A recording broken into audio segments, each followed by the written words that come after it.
¿Cuál sería la paradoja del suicidio? Ocurre más en hombres, pero lo intentan más las mujeres.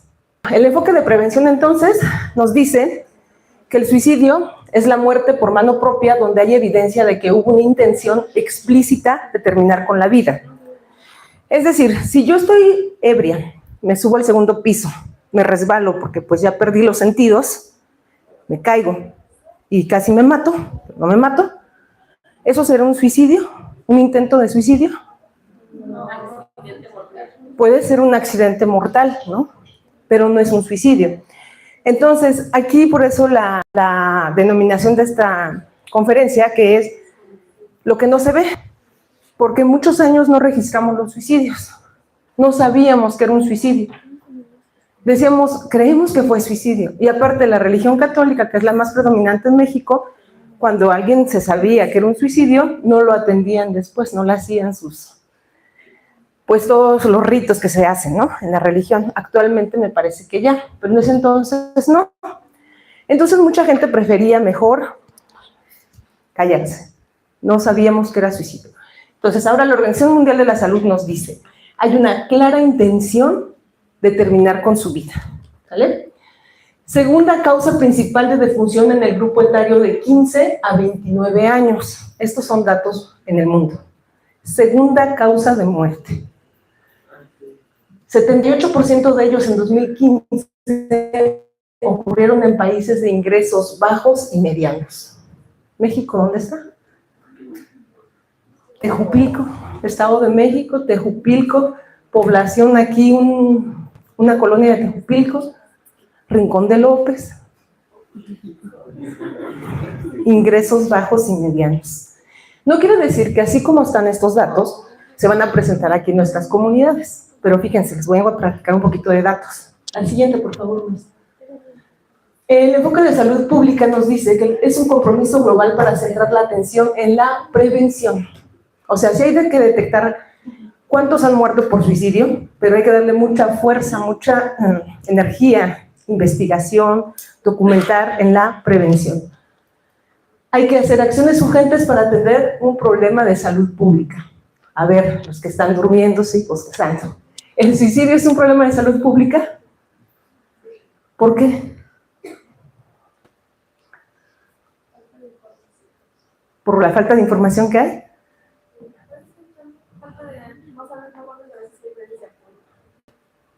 Puede ser, pero ¿por qué decimos que una situación es problema de salud pública? Porque afecta a todos. Porque sucede la frecuencia, pero también por la afectación a varias personas. El suicidio es un problema de salud pública por eso. Entonces, no solamente, eso es a nivel mundial. En México tenemos datos más bajos. Hay que tener una atención multidisciplinaria e interinstitucional. A ver, aquí tengo a mi psiquiatra, a mi médico general, a mi psicólogo, a mi nutrióloga, a mi enfermera, a mi docente, es normalista. Y allá está mi contadora, ¿verdad? Una administradora. ¿Ellos se juntarán para hablar del suicidio? ¿Sí? ¿Por qué? ¿Para qué? ¿Para qué? Puede ser el ambiente laboral, ahorita vamos a checar. Pero sí, es un problema de salud pública y nos atañe a las distintas disciplinas y a las distintas instituciones, no solo a la salud. Hace rato la ponente, bueno, viene de un servicio de salud, pero también a las universidades nos atañe, por eso están haciendo este esfuerzo colectivo. Programa Nacional para la Prevención del Suicidio, PRONAPS, en México. México es un pionero en ese tipo de programas en Latinoamérica, que es lo que les acaba de la ponente anterior de exponer. Está coordinado por la Comisión de Salud Mental y Adicciones. La siguiente, por favor. México, datos de México, En los últimos 40 años, de forma constante, ha aumentado el suicidio, pero ha sido 5 veces más en mujeres. Hay algo que se llama paradoja del suicidio. ¿Se la saben? ¿La conocen? ¿En quién ocurre más, hombres o mujeres? En hombres. ¿Cuál sería la paradoja del suicidio? Ocurre más en hombres, pero lo intentan más las mujeres. A nivel mundial, en todos los países. Otra vez, mundial en todos los países. Esa es la paradoja del suicidio.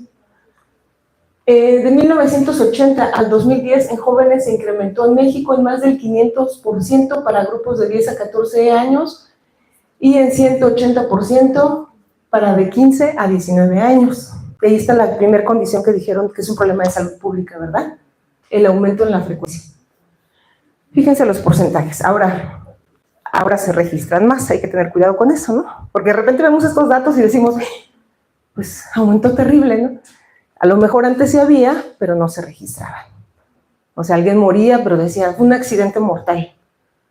Fue algo así, y en realidad había sido suicidio. En México, en 2010, fue la tercera causa de muerte para hombres y cuarta para mujeres en jóvenes y adolescentes de 15 a 24 años. ¿Cuántos de ustedes aquí tienen de 15 a 24 años? En el 2010, ¿dónde estaban? En el kinder. Pues los de su edad, en el 2010, que ustedes estaban en el kinder, estaban representados aquí, en esta situación. O sea que pensamos que puede aumentar en este momento. La que sigue, por favor. Pero no solo es que seamos adivinos, ¿verdad? Cuando hacemos investigación, pues buscamos datos, hacemos análisis, porque pensamos que esto puede aumentar, pues por mucha situación, por mucha información que tenemos. Algunos datos más actuales. En 2023 hubo una tasa de 6.8 por cada 100,000 habitantes. En 2024 aumentaron 9,000 casos. ¿Es mucho o es poco? Es mucho, pero hablar de salud pública nos ayuda a traducirlo en tasas por habitantes, por número de habitantes, y entonces en realidad eso solo representó una décima, 6.9 por cada 100,000 habitantes. Y decimos, no es mucho, pero imagínense la afectación de esos 9,000 casos que ocurrieron, ¿a cuánta gente afectó? Cuando alguien se suicida en un salón de clases, o no en el salón de clases, pero que alguien se suicidó y era nuestro compañero de escuela, ¿creen que afecta a los demás? Claro que sí. ¿Creen que la familia queda afectada? Sí. Claro que sí. Entonces, imagínense esos 9,000 casos. Según el sexo varía, en algunos, las tasas varían. En México, siendo más frecuente en hombres que mujeres, que es lo que les decía hace rato. Los estados con más frecuencia en 2024 fueron Yucatán, Chihuahua, Quintana Roo y Aguascalientes. ¿Han vivido en esos estados ustedes? Solo Estado de México. Sí. Bueno, Estado de Guerrero es de los más bajos. De Guerrero, que es el que colinda, ¿no? Es de los más bajos. Pero eso no quiere decir que no haya suicidios, ¿verdad? La siguiente, por favor. ¿Qué sabemos del suicidio? Las investigaciones nos dicen que es un evento multicausal. Hace rato preguntaban, escuché, ¿no?, que alguien podría tener depresión, ¿se podría suicidar? No se podría suicidar. Bueno, hay una vulnerabilidad biológica en el suicidio. O sea, es como que puede ser que haya una vulnerabilidad, por eso si algunos familiares han muerto por suicidio, puede ser, es un factor de riesgo. Pero también hay trastornos mentales, del 80 al 90% en personas que se han cometido suicidio, se les encontró que tenían un padecimiento de trastorno mental. Pero puede estar alguien sin depresión en ese 10%. ¿Sí? Estos datos hay que tenerlos así. O sea, sí, puede estar presente el trastorno. Ahora, en México, pues actualmente ya tenemos más atención en esto de la salud mental, pero antes no. ¿Cuántos de ustedes han dicho, estoy deprimida? ¿Y en realidad están deprimidos? ¿Ya tienen su diagnóstico? ¿Su DSM ya les dijo? ¿Su psicólogo o psicóloga ya les dijo? ¿O lo buscaron en ChatGPT? Tengo esto, aquello. ¿Estoy deprimido, ChatGPT? ¿Tú qué opinas? Si entonces dicen eso, que por eso están deprimidos, pues no necesariamente es que estén deprimidos. Sí, lo que quiero decir es que para hacer diagnósticos no es como solo decirle. En salud mental comenzamos con un malestar psicológico, después una presencia de sintomatología y después ya podríamos hablar de un diagnóstico hecho por profesionistas. ¿Sí? También tenemos entre los trastornos mentales la depresión, el trastorno bipolar, trastornos de consumo de alcohol y drogas, esquizofrenia, trastornos de personalidad, trastornos de ansiedad y trastornos obsesivo-compulsivos. ¿Cuántos de ustedes han tomado aquí una cerveza en su vida? ¿Han tomado una cerveza en su vida? Nadie. Genial. Entonces, ¿qué toman ustedes? Nada. Agua. Bueno. Lo digo porque a veces cuando toman cervezas o así, en los jóvenes, dicen, ya, es un alcoholizado, ¿no? Pues igualmente los trastornos tienen una historia natural de la enfermedad. Entonces, a veces ya los quieren anexar y pues están en sus pininos, conociendo y todo, ¿no? Aquí estamos hablando ya de trastornos. Y algo de lo que vengo a hablar más el día de hoy es el contexto social, la interacción de factores socioculturales y ambientales. La siguiente, por favor.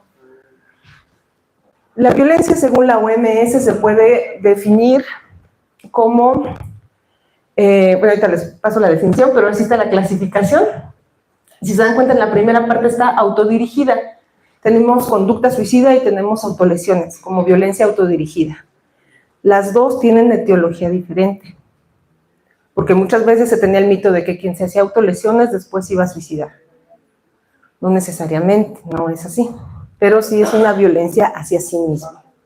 Pero también tenemos la violencia interpersonal y la colectiva, violencia interpersonal, familia, pareja, comunidad, y colectiva, social, política y económica. La siguiente, por favor. Bueno, los elementos básicos de la noción del concepto de violencia por la Organización Mundial de la Salud son estos. Hay un actor, es decir, alguien ejerce la violencia, es el perpetrador y lo que quiere hacer es un ejercicio de poder. Puede hacerlo y está por encima del otro, está una superioridad. La segunda es como tal el acto o el comportamiento, el ejercicio que hace de la violencia, que puede ser no solo física, puede ser sexual, puede ser verbal, emocional, y la consecuencia o daño. ¿Todo es violencia? No, no todo es violencia. Porque los que estudiamos violencia, fíjense, hasta en la academia nos critican a veces, nos dicen, ay, pero usted todo es violencia, ¿no? ¿O por qué ve violencia donde no hay? ¿No? Por eso nos basamos en conceptos, ¿sí? La siguiente, por favor. Hay personas que pueden tener cierta vulnerabilidad. Esta es la relación de la violencia y por eso es el suicidio que no se ve, es porque a veces tenemos actos de violencia y no nos percatamos de que está ahí la violencia y cómo es su relación con este espectro suicida. El espectro suicida no solamente es violencia como tal, el acto, suicida, sino también es la ideación suicida, también es el pensamiento suicida, ese es el espectro suicida. Y muchas veces las personas andábamos con el espectro suicida y no nos damos cuenta, y mucho menos sabemos el origen de ello. Entonces, haber sufrido de 3 o más formas de violencia en la infancia aumenta 5 veces el riesgo suicida en la adultez. Esto está comprobado por datos, investigaciones. ¿Sí?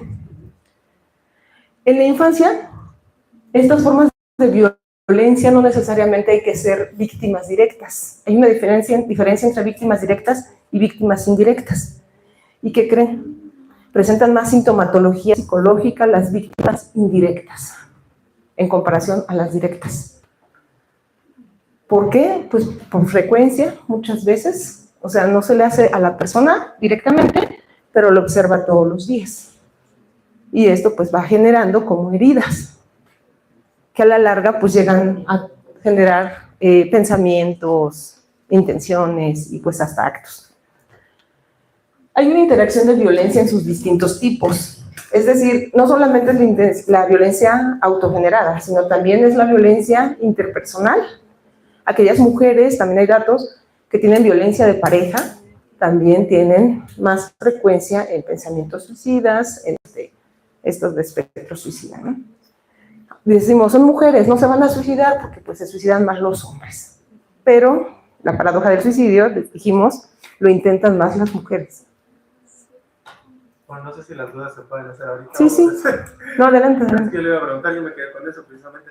¿por qué existe la paradoja del suicidio? Usted, imagino que debe ser también multifactorial, ¿no? Pero, ¿por qué ocurre, a lo que usted sabe, la paradoja del suicidio? O sea, ¿por qué más hombres se suicidan, pero más mujeres lo intentan? Ajá.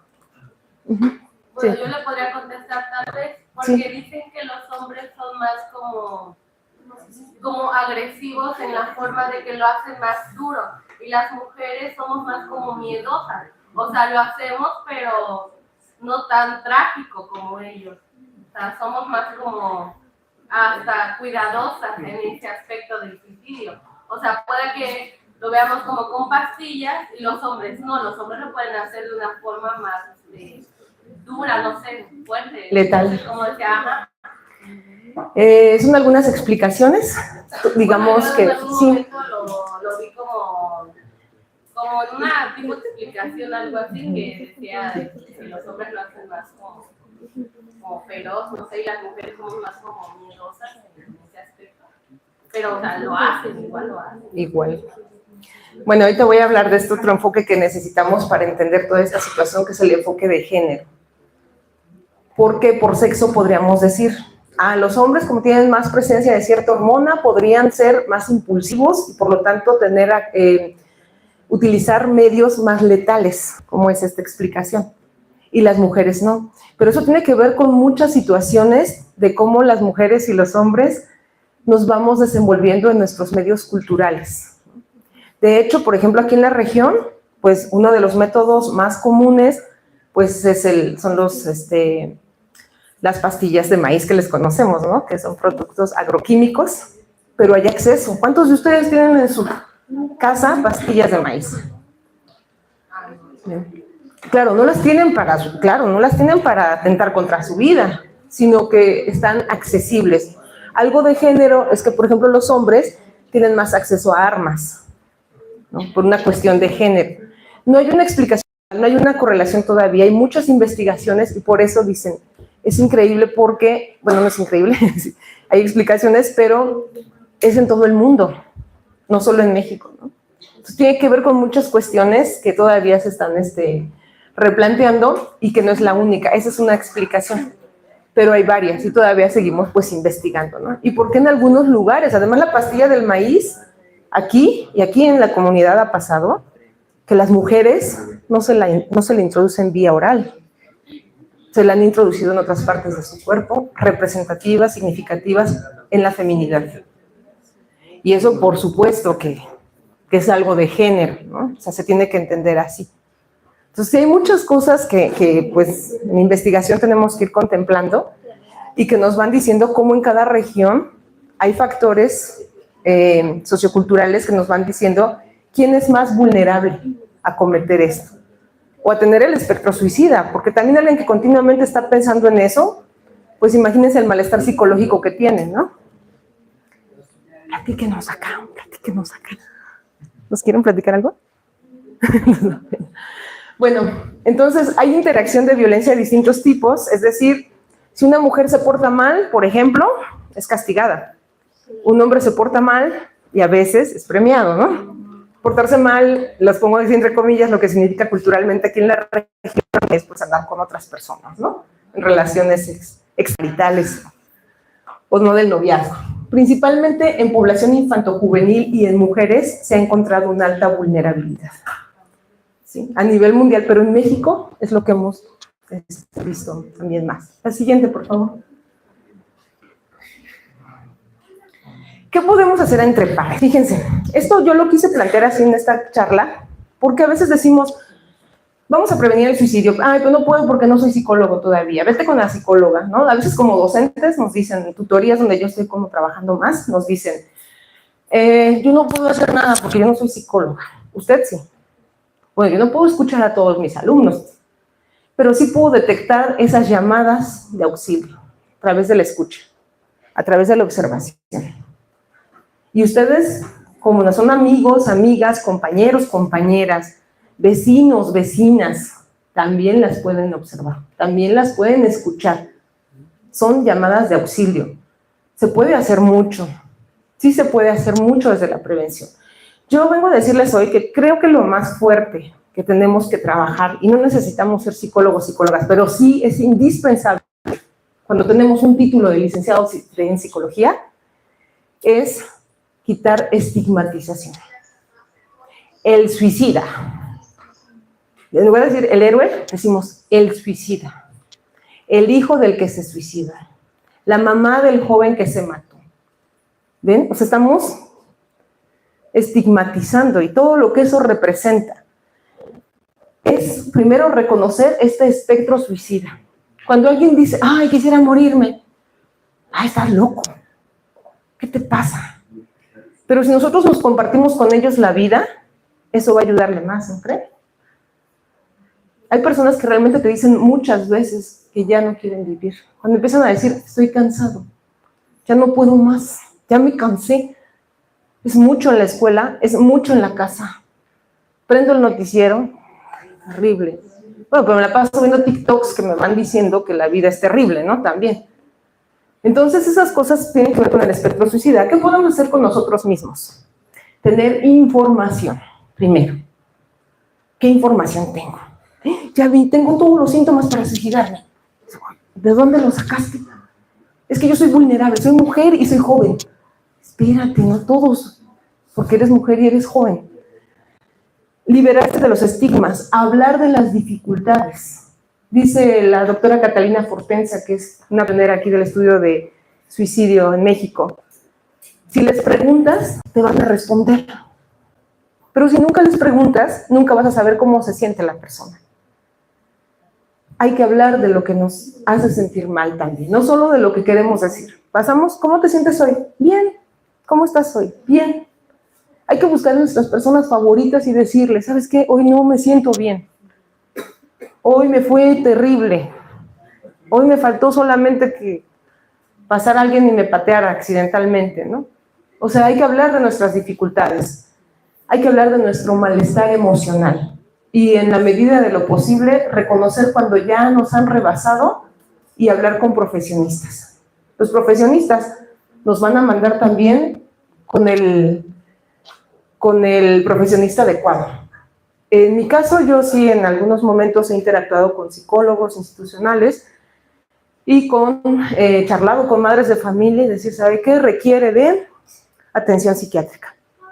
Y tratar de quitar ese estigma, ¿no? De que solo van a psiquiatría los locos. Y que además, como ya lo mandé al psiquiatra, yo psicólogo ya no hago nada. No, también necesito un acompañamiento psicoterapéutico, es indispensable. Y los psiquiatras, las psiquiatras también lo saben. Nos estamos cada vez más involucrando entre las disciplinas para atender esta problemática. Con los demás, pues reconocer esas señales, esos gritos de ayuda, acompañar en el proceso. O sea, si ya tenemos una persona que te lo está diciendo, acompañarlo. Yo te acompaño al psicoterapeuta. Yo te acompaño a platicar con tu mamá, con tu papá, para que te apoyen. Yo te acompaño, o sea, un mensajito, ¿cómo estás? ¿Cómo amaneciste hoy? Te doy una vuelta. Entonces, hace poco me compartía una compañera, dice, yo no le mandé el mensaje a este amigo y después pues me enteré que había muerto, ¿no? Y pues realmente eso la perseguía bastante. Ella sintió una culpa. No es, también esto hay que reconocer, este acompañamiento entre pares, no es que lo vas a evitar, porque también eso pasa, ¿no? Se sienten muy culpables a veces y creen que si hubieran estado en ese momento. No lo sabemos, pero si tienen ganas de acompañar a alguien, háganlo. No se den vueltas, no se estigmaticen solos. Tampoco le estén diciendo, oye, no vayas a hacer una locura, no vayas a hacer... No, solo acompáñenlo, ¿no? Estén ahí con ellos para escucharlos, para observarlos, para acompañarlos en la vida. Porque la vida no es fácil. Y a veces los que están con este espectro suicida no es que no quieran la vida, no quieren lo difícil de esa vida. Y yo creo que todos estamos en las mismas, ¿no? Cuando algo se nos presenta difícil, no lo queremos, porque nos implica dar otros recursos. Y a veces creemos que no tenemos recursos para salir adelante. Entonces, nos gusta la vida, no siempre nos gusta lo que no es bonito de la vida, pero ahí va en el paquete. Y ahí es donde podemos acompañarlos. La siguiente, por favor. bueno, yo les comparto las investigaciones en las que estoy actualmente, algunas de las investigaciones, y que tiene que ver con dos poblaciones altamente vulnerables en este tema. La primera, pues, es en personal en formación, estudiantes en servicio social, profesionistas, tanto técnicos y licenciados en enfermería. ¿Por qué? Pues porque en mujeres enfermeras, mujeres más que en hombres, se han encontrado más riesgos de suicidio y en comparación a las mujeres que no son enfermeras. ¿Por qué? Pues porque tienen acceso a medios letales, tienen un estrés laboral extremo, una violencia laboral, un bullying, salud mental, entornos de trabajo, falta de apoyo social y estrategias de afrontamiento inadecuadas. Las estrategias de afrontamiento inadecuadas, las redes de apoyo, esas desde que están en formación se trabajan, y desde antes, desde primaria, desde secundaria, y ahora con el nuevo modelo educativo pues se pretende fortalecer un poco más eso. Estos son los datos que tenemos. Mujeres que están acompañando a personas en situación crónica en su lecho de muerte, que constantemente ven morir a personas, pues claro que están más vulnerables. Pero también hay personas resilientes que ante esta situación han salido adelante y son promotoras de la vida. Y de hecho dicen que ser enfermeras es acompañar a las personas con calidad de vida en los últimos momentos de su vida. Yo creo que eso nos gustaría a todos, ¿no? No sabemos cuándo vamos a morir, pero nos gustaría que hacia el final de nuestra vida tuviéramos esa calidad de vida. Bueno, toda la vida, ¿no? Pero pues al final tener un acompañamiento. La siguiente, por favor. Y bueno, en la juventud, que pues se sabe que pospandemia, durante la pandemia, desde la pandemia, aumentó el número de casos de suicidio consumado en México, en jóvenes. La paradoja del suicidio, que ya les comentaba, porque en alguna región sí, lo que hacemos es hacer más investigación, más factores socioculturales, psicosociales, para seguir sabiendo qué pasa, estudiar factores familiares. Por ejemplo, en una conferencia que di con nivel secundaria, era de violencia en el noviazgo, prevención de la violencia en el noviazgo, y les pedí que me dieran preguntitas. Me llamó la atención que muchas de ellas era, yo no me llevo bien con mi mamá, ¿qué puedo hacer? Y para mí eso me está diciendo que las dificultades de la relación de pareja en la adolescencia, pues tienen preocupaciones anteriores, ¿no? Y en el seno de la familia. Por eso cuando dicen, es tóxica, mi relación es tóxica. No fue así tóxica, no es que tú llegaste y te intoxicaste, ¿no? Sino que ya se tiene cierta historia de eso. También hemos encontrado factores familiares importantes como familias de madres solteras, pues que presentan muchas dificultades por todo lo que por género se ha cargado hacia la mujer, ¿no?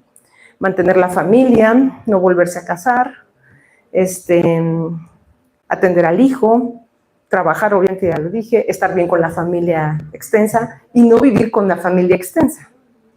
Esas cosas que antes no pasaban y que últimamente en las familias emergentes están pasando, pues también es digno de ser estudiado. Factores escolares y sociales, porque en algunas comunidades hay más bullying, en algunas licenciaturas, en algunos contextos. Factores culturales y de acceso, factores relacionados con el género. Enfoque de género, enfoque de derechos de los niños, niñas y adolescentes, eso necesitamos también, porque hay mucha violencia en la infancia y que dicen, es un niño, no le pasa nada, hace rato lo decía la ponente, ¿no? ¿Qué problemas puede tener? Esos problemas ya los tiene, ese malestar psicológico lo tiene, pero además lo va acumulando a la adultez, hacia la adultez en la adolescencia también. Estos son datos de la ENSANUT 22. Adelante, por favor. Y bueno, pues yo hasta aquí concluyo con los temas. Gracias por su atención. Este es mi grupo de investigación, mi cuerpo académico. Y pues todos estamos trabajando, algunos también en la vejez. Yo hoy les vine a hablar de enfermería y juventud, porque pues es mi línea de investigación. Gracias.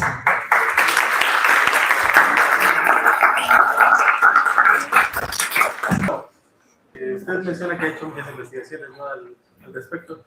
Y creo que también mencionó bastante cosas de que, esto antes no se hacía, o esto antes no pasaba. Pues yo le quisiera preguntar, usted personalmente considera, ¿por qué pasa? Porque, por ejemplo, muchas veces nuestros papás o generaciones ya más personas de gente ya más grande, pues dice, generación de cristal, o antes la gente no se mataba. ¿realmente usted cree que actualmente sí nos hemos como sensibilizado más? ¿O Ajá. si sí es o no? Mira, lo que ha pasado, bueno, sí me escuchan, ¿verdad? No, está bien, si me escuchan así mejor. Lo que ha pasado, y yo también he hablado con personas de mi generación, ha cambiado todo. O sea, si a mí me dicen, ¿quién de la secundaria, de mi educación secundaria, se suicidó en el momento en el que estábamos en la secundaria? Ninguno, ¿no? O sea, en preparatoria, ninguna. En universidad, ninguna. Pero no supe si realmente hubo intentos, porque no se hablaba de eso. Nosotros nos enseñaron una generación, y supongo que los más grandes pues todavía más, ¿no? Deja tus emociones en casa. En la escuela se va a estudiar, al trabajo se va a trabajar. No confundas lo que sientes, ¿no? Ahora que les hemos como dado este enfoque de derechos de los niños, niñas y adolescentes, exprésate, ¿cómo estás? ¿Qué sientes? Pues claro que van a hablar, ¿no? Son una generación que habla, pero además tienen otro tipo de riesgos. Nosotros, para tener esta información, tenemos que ir a la biblioteca más cercana, sacar copias, juntar tu dinerito, ir cargando tus copias, tus engargolados, ¿no? Ahora ustedes, para hablarse con un amigo, una amiga, cualquier momento, en la madrugada si quieren, nosotros no. Era tener un teléfono que era en casa solamente fijo, ¿no? Y bueno, varias generaciones han ido cambiando. La exposición a la violencia social, por ejemplo, que tiene Tejupilco. Yo llegué a vivir aquí a Tejupilco en el 2000. Han pasado 25 años y yo he visto cómo ha incrementado la violencia social y cómo, por supuesto, ha incrementado la sintomatología psicológica. O sea, hay que atender otras causas. Creo que esta discrepancia entre generaciones es lo que nos tiene como en dos polos, ¿no? Desconectados, exacto. En lugar de ir compartiendo, ¿no? Mira, los problemas de mi generación eran estos, también eran problemas.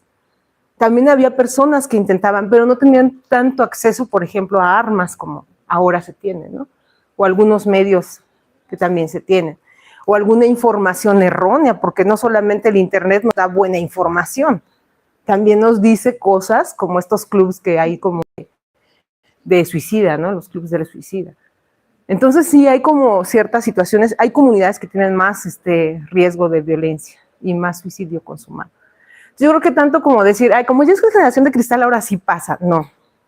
Claro, se ha aumentado porque hemos preguntado más y porque los problemas que ustedes tienen, pues son mucho más. O diferentes, al menos. Son diferentes a los que teníamos, ¿no? Entonces, sí, en este mundo cambiante, lo que cambió fue el mundo. Lo que cambió es toda la relación. Las relaciones interpersonales han cambiado.